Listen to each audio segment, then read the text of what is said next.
The following will contain spoilers for the game 13 Sentinels Aegis Rim. If you're not into spoilers, consider this your opportunity to click off the video right now. And I highly recommend going to play the game yourself or watching someone's playthrough of it because it is a very exquisitely well done story. And with that out of the way, let's begin! On today's 13 Sentinels Aegis Rim character files, we will be discussing about Takatoshi Hijiyama, our very loyal soldier boy who also loves traps, so he's a man of culture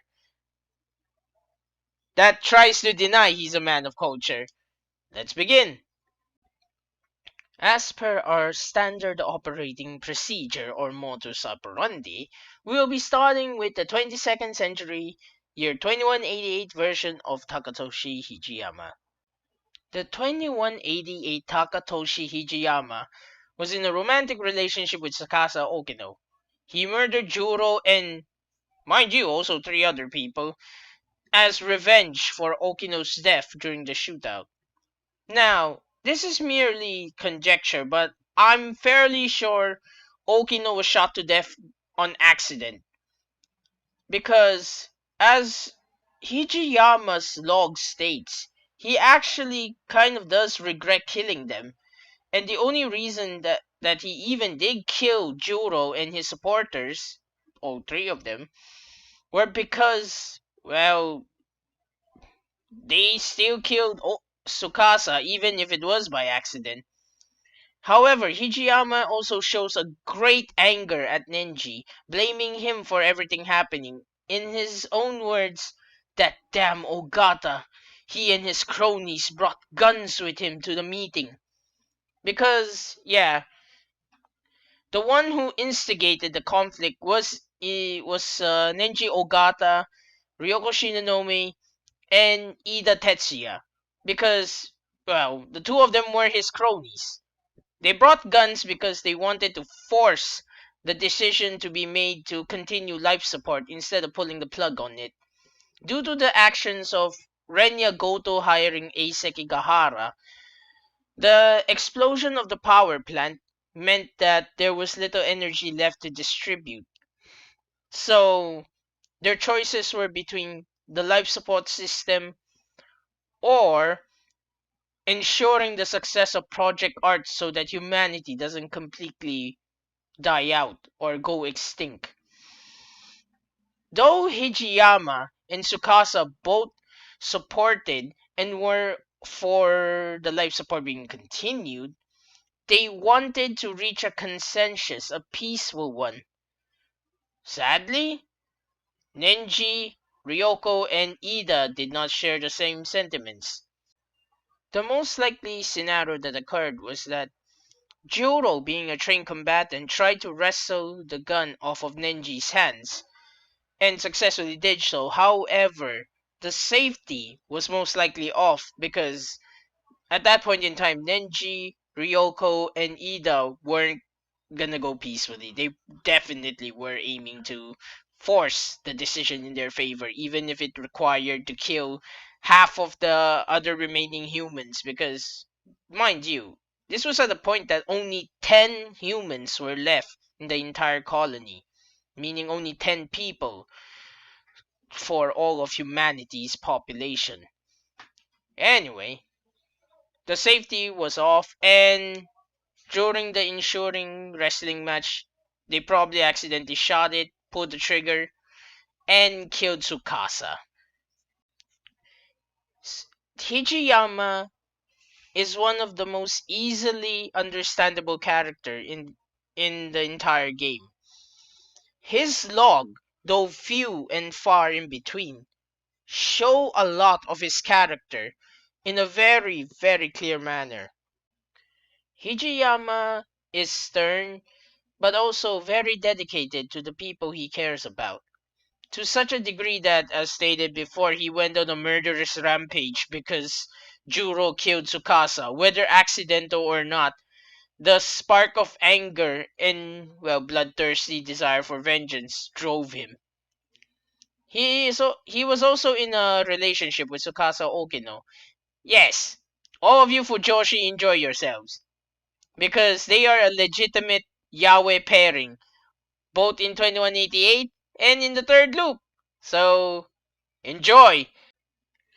Hijiyama, up to the very end, wished that the Interstellar Development Project would work because he wanted to be reincarnated.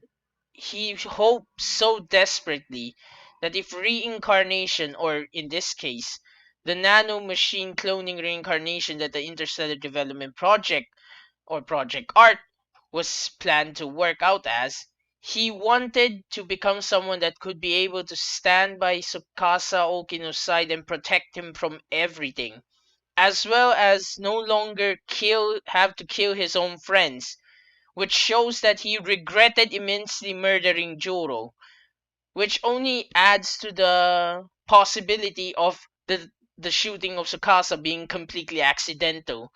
However, as you know, feelings of revenge and bloodthirst that arise from snap heated decisions, he probably acted on them without even thinking, which makes a lot of sense. We're all human. When we feel anger, sometimes we completely forget logic. Despite knowing what the situation entails, despite having all the information, we just can't help ourselves. So that's the 2188 Takatoshi Hijiyama. Now let's move onward to the third loop Hijiyama. Because, well, interestingly enough, we do have some tidbit of information on the second loop Hijiyama, except very little. The only thing we know of the second loop Hijiyama is that Ida at one point brought him back as an AI pilot for the Sentinels in the third loop. However, outside of that, we never get any reference or mention anymore. So, I guess he got wiped out by the DD426 virus that Ida created to corrupt the Sentinels and make them fail. That's the only assumption I can make about what happened to the second loop Hijiyama. AI anyway. Hijiyama resided in Sector 5, the sector that simulates the year 1945. He was good friends with Keitaro Miura and Tamao Kurabe. He also fell in love at first sight with Tsukasa Okino, which definitely is something left over from his original self from 2188.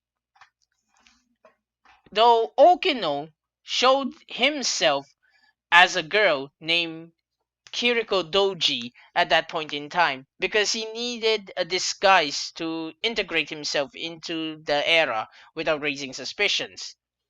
Because of the fact that Professor Doji was the leading scientific figure, and also, if I recall, the head researcher of Shikishima in Sector 5, Sukasa pretty much programmed it so that he would have a fake identity as Professor Doji's daughter. Anyway, Hijiyama chased after Tsukasa, and Okino revealed to him that he was a guy. Actually, is still a guy. Anyway, so yeah, Okino escaped to Sector 4, and by sheer dumb luck, Eiseki Gahara just so happened to be chasing after Okino as well during that period of time, so Hijiyama hitched a ride with Eiseki Gahara to Sector 4. During that period, some interesting things happened, such as him almost starving to death. Because of the fact that he pretty much leapt to another sector without thinking of the consequences, he had no identity, had no way to earn money, etc. So he suffered pretty badly at the start. He The situation where he almost died of starvation was when he felt too hot during one day, then went to take a dip in the river and caught a cold. And the cold made him so hungry because, as we all know, when you're sick, your body needs more sustenance to recover. He almost starved to death, essentially. By another pure dumb luck, Megumi Yakushiji was passing by and felt sorry for him. Now that I think about it, that's also kind of ironic, considering Megumi in 2188 was almost left to die because Hijiyama refused to let her in. And I suppose this is a mirror in contrast to the situation where Megumi immediately helped Hijiyama by providing him with yakisoba pan, which led to the birth of Hijiyama's new religion, the yakisoba pan angel. Okay, it's not a religion, but still, he really needs to stop calling her my yakisoba pan angel. Also, this is when his obsession with yakisoba pan started. So, he spent essentially at least half a year, maybe close to a year, stalking and looking for traces of Okino till, well, Okino found him. When he bumped into Wajima and his gang, seriously, Wajima's gang really needs to stop picking a fight with everyone. They keep losing in 1-on-5s. Like seriously, they lost to A, they lost to Nenji, they lost to Hijiyama, they even lost to Yuki at one point. And all of these were 5-on-1. Hell, they even have a loss with Shu, but technically Shu was helping Yuki out, so it was 2-on-5 that time. But that's neither here or there. I'm getting off track. Anyway, Tsukasa probably sought out Hijiyama because he needed Hijiyama's help to complete a few of his plans for Sector 4. And so he purposely let Hijiyama find his hideout, and they struck a deal. In exchange for Hijiyama helping Okino, well, complete whatever he needs to complete in Sector 4, as Okino quite put it, you can do whatever you want with me. Which, as you realize, Hijiyama took in a very, very wrong way. And so with that, the misadventures of Hijiyama scrounging up chains so that he doesn't starve to death just to eat yakisoba pan, as well as sometimes beating up people for Tsukasa. In one instance, he knocked out Nenji out of pure jealousy when Tsukasa fake confessed to Nenji so that they could capture him. Well, Hijiyama wasn't in on the plan, so he reacted like any proper jealous man whose waifu is being taken from him would. He knocked Nenji out. Flat cold out. Seriously. And then another instance is when he, well, helped Tsukasa kidnap Juro. Because Tsukasa had realized Juro was housing prisoner number 426. But all of this will be detailed more in Tsukasa's video. This is Hijiyama's. Hijiyama is also one of the only pilots to figure out that the entire simulation is a game, due to the fact that Tsukasa Okino from 2188 used the programming from a VR simulation game called Mighty Kaiju Deimos. I'm honestly not sure if this video game actually exists in real life or is referencing a real video game, but I honestly wanted to play it after reading its description of being essentially The Sims, but with apocalyptic scenario happening every week. And with that, we're done with Takatoshi Hijiyama.